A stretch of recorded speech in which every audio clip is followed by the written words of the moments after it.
What's going on, people? What's really good? It's your boy Marv, and this is the Nerds in the Hood. Folks, I'm in the Christmas mood, Christmas spirit. I'm getting myself ready for the holidays.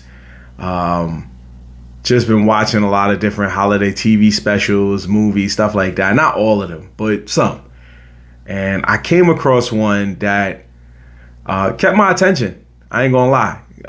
When you seen a lot growing up, when they replay a lot of the same ones, like when they replay A Christmas Story or How the Grinch Stole Christmas, whether it's the animated versions or the Jim Carrey version, or a bunch of different Christmas carols, you kind of feel like, oh, I already know what's about to happen.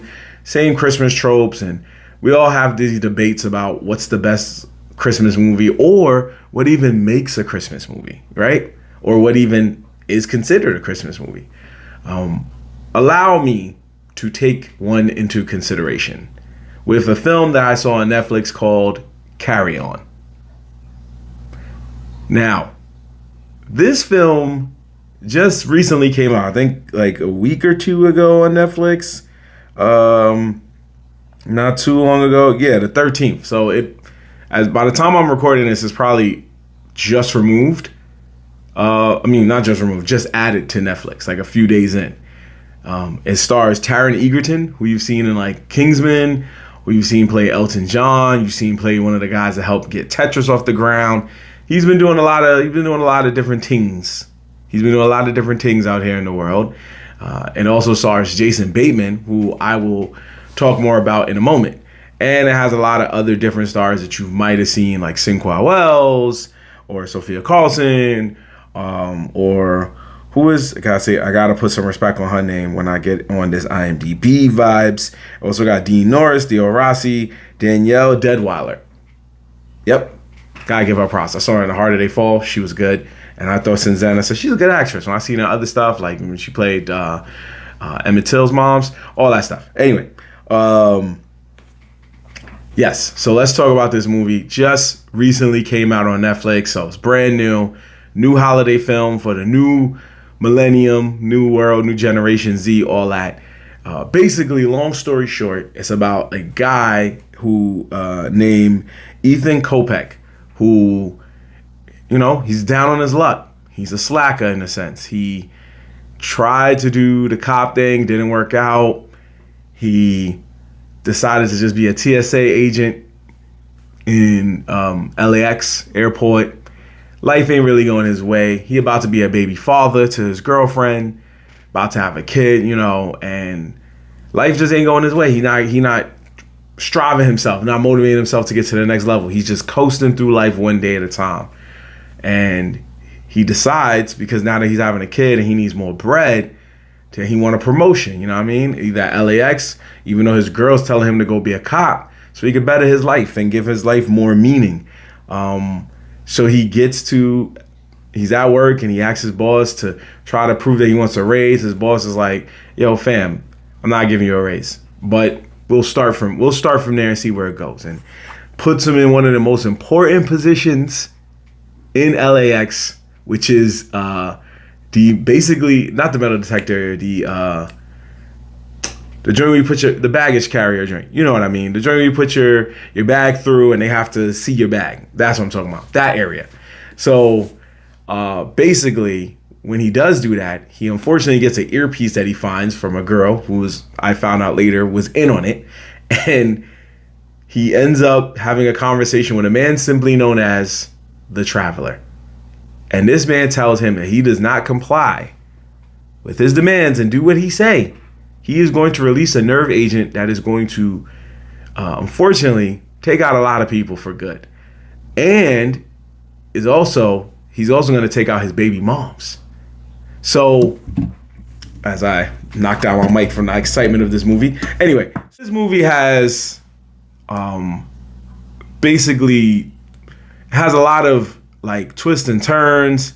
It has a lot of exciting moments. It has a lot of action. Well, I wouldn't say it has a lot of action, but it has a fair amount of action. Like there's about two fight scenes for the most part from what I saw. One fight scene wasn't really that cool. It was just like a dude getting chased with a gun, and they kind of like was trying to stop each other from getting bodied. The other fight scene was wildfire, and it didn't even have nothing to do with the main character. I'm just giving y'all the spoilers, but I'm not gonna go too hard. But there is an epic fight scene in a car, which for a movie of this caliber, I wasn't really expecting to happen, but it happened, and I was sitting there like, nah, this was a fire fight scene. I had to give him props for this fight scene, where two people was in a car. I'm not gonna tell you who. And they just started throwing hands. Mind you, one guy's driving the car and he has to fight at the same time while not getting popped by the other character in the car. So that part was pretty fire. I'll go that much without spoiling it since the movie just came out. But it didn't have a lot of fight scenes, but it still had his action. It still had funny joints like a dude trying to sell his mixtape because he was trying to become a big time rapper. And also using said mixtape to try to cause a distraction with he tried to cause a distraction with one of the villains in the movie, and it did not work well. I gotta say, it was funny with this guy that it wasn't that he used his mixtape to like distract the goon. He tried to distract the goon with like bonus miles, and I think he tried to use like upgrade his seat or something like that. And the guy was like, I don't got time to hear that. And he just like gut checked him real quick with the burner. And then at the end, when they was carrying him out on the ambulance and everything, he was like, yo, check out my albums I got Patreon, I got SoundCloud. And people was like, fam, you like, you're hurt. Like nobody care about your album. So he had funny moments. He wasn't the funniest character in the movie. No. He wasn't, and I know I just kind of ran through that a little bit, but I thought he was funny, like using his mixtape in this case, because while we over here worried about the character Kopech trying to make it for himself, we undermining this dude who's also trying to make it for himself. We don't know what life that guy had, you know what I mean? Like you over here, like man, I don't know if I want to be a cop or not, or maybe I should just get a promotion here. Meanwhile, another dude's like, yo, I could be the next Kendrick Lamar, and you over here worried about being a cop, bro. Get my album. Like he was really trying to get people to get his album. Nobody was really rocking with him, and I was like, they should have played his album, because at one point I thought they was gonna like do it as a callback when he was like, yo, check out track 2. It's a baby maker basically, right? And I thought they was gonna bring it up later in the movie, but they did not. And that is okay. Maybe it was that bad that it did not need that type of support. And sometimes it's like that. But one thing I gotta say is Jason Bateman is definitely, at this point, this man is a legend, living legend. I've seen him in a lot of different movies where he always sounds like, and TV shows like Ozark, he sounded like he had the gift of gab. And he's so good, it sounded like he had the gift of gab in real life. So, I gotta say that to say, like, in this movie, that's how he played. Like, I don't often see this man as the villain, right? You don't often see him as a villain. I think the only other time I seen him play a bad guy was the movie Paul. And that was a comedy about them, like hanging out with an alien. You know what I mean? Like, that was a goofy movie, but no pun intended to the Disney one. But this is like one of those rare occasions where he plays a bad guy, and he played it well. I was not very convinced about the fighting when he was like snuffing homeboy, but you know, he played this like, he played a very arrogant villain.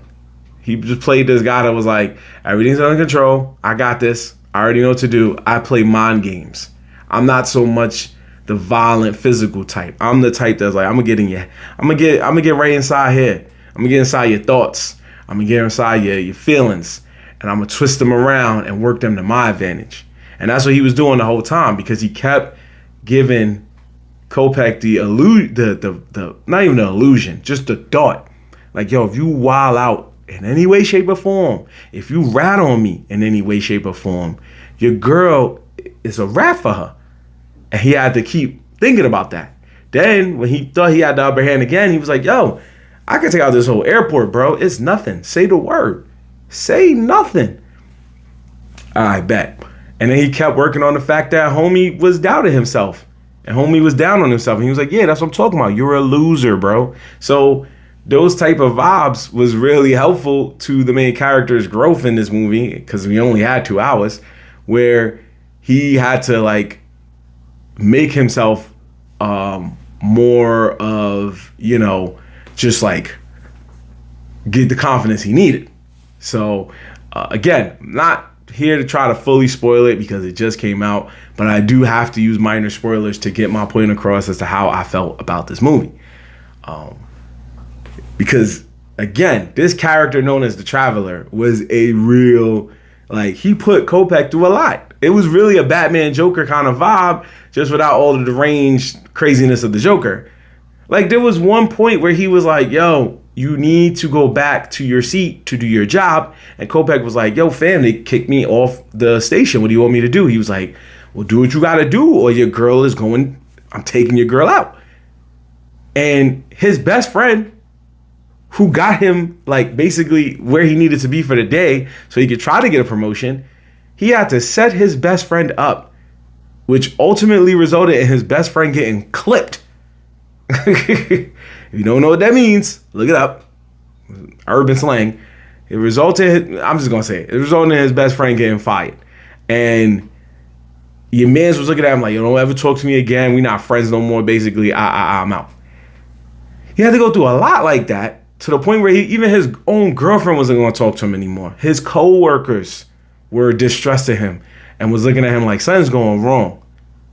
Something really bad happened to one of his co-workers. So a lot went down in this little LAX spot in one day. What makes it a Christmas movie, you ask? Because you're hearing all of this like, okay, so he had to stop some guy who was basically a terrorist, and the terrorist was blackmailing him, blackmailing other people. So how does this make this a Christmas movie? You're right. Very good question. The reason it makes it a Christmas movie is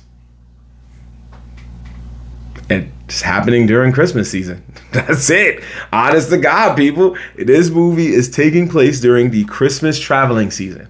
I believe I think it is Christmas Eve when this movie is happening. I want to say. No, it's actually Christmas Day, according to the synopsis of the movie. It is Christmas Day. So I must have not paid attention to that because I was so hyped about everything else in the movie. So this is actually happening apparently on Christmas Day.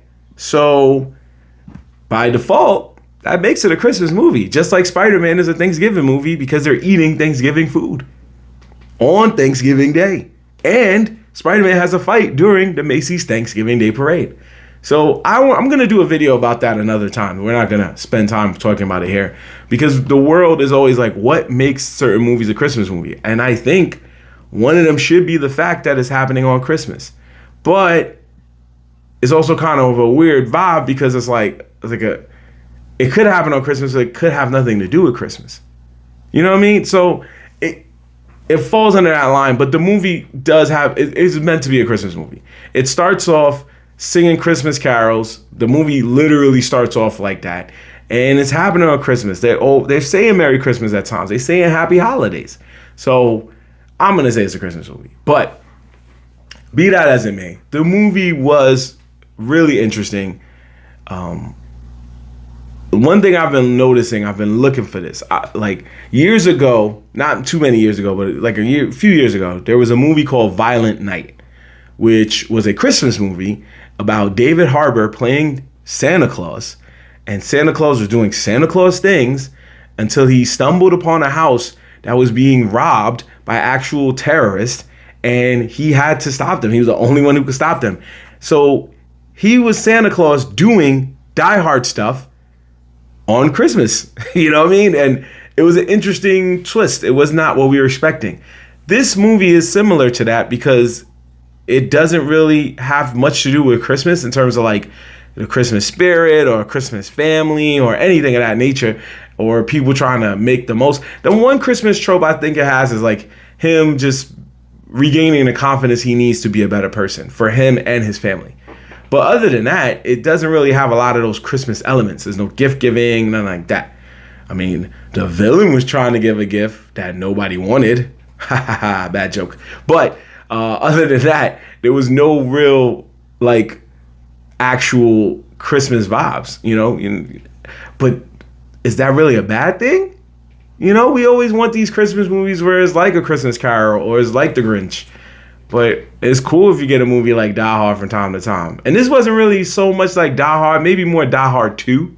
But all in all, it was an action thriller that had a lot of mind games. There was a lot of psychology involved because he was working on somebody's emotions and feelings to get what he wanted. And it's shown in the movie that it's more than one person that's being caught as a victim of this. So, big shout out to everybody who had a hand in the film, whether it was making it or starring in it. And Netflix for putting it on. I think it's one of the top movies right now. And Netflix is ending the year off right because we got this and Squid Games is on the way. What is that? Black Doves or whatever is doing good right now. Jamie Foxx just did a new special. So Netflix got a lot of things going. Live football's coming. Wrestling's right around the corner.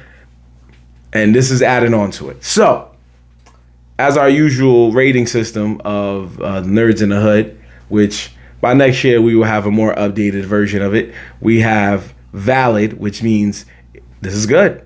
We have nah, this ain't it, which means it's all right. Oh, no, excuse me. We have it's all right, which means it's all right. And then we have nah, this ain't it, which means it's garbage. But I gotta give it to the people who made this movie. This movie is actually pretty good. And for those of you who are like more nerdy than me, this movie has nothing to do with the Carry On franchise that happens in Britain.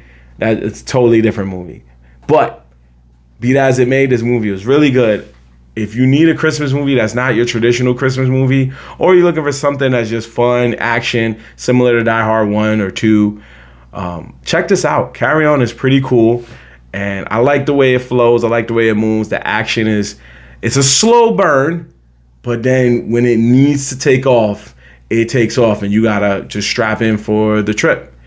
So, yeah. This was one of the better holiday movies to definitely go into the new world with. And definitely go into the next year with. Could I see myself watching it again next Christmas? Maybe, unless a better film comes out. But I like it so far. Not so far. I like what I saw. And I know you will too. Trust your boy Marv Lat when he knows what he's talking about these movie reviews. Anyway, as usual, thank you for watching. Thank you for tuning in. Make sure you subscribe and like, and please comment if you saw this movie, anything I may have missed. We could talk about it together, point of views, whatever. Follow us on social media with the link tree in the description below. And I'm going to go carry on and do some other stuff. But I'm going to catch y'all next time here on Nerds in the Hood. It's your boy Marv Lat, signing off from off this. Peace. Merry Christmas, y'all.